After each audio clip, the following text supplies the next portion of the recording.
আপনাদের বলতে চাই, এই গড়ের মালিক এই দেশের মানুষ, বিজেপির হকের টাকা না আমার আপনার। এই যে আপনারা বললাম একটু আগে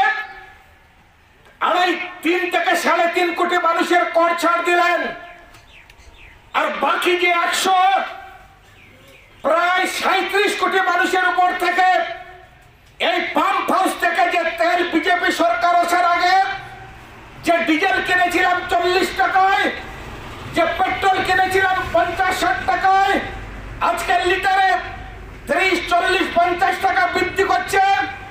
চালের দাম, ডালের দাম, তেলের দাম, নুনের দাম এগুলো বৃদ্ধি করে আমার আপনার পকেট থেকে টাকা নিয়ে, এটাই তো সরকারের কল্যাণে কাজ করে।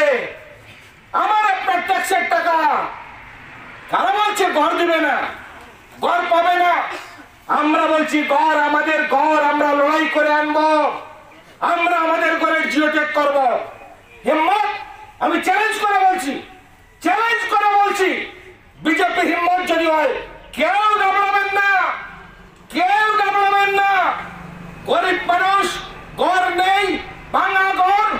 আমরা সিপিআইএম পানিসাগর মহকুমা কমিটি আমরা একটা উদ্যোগ গ্রহণ করেছি।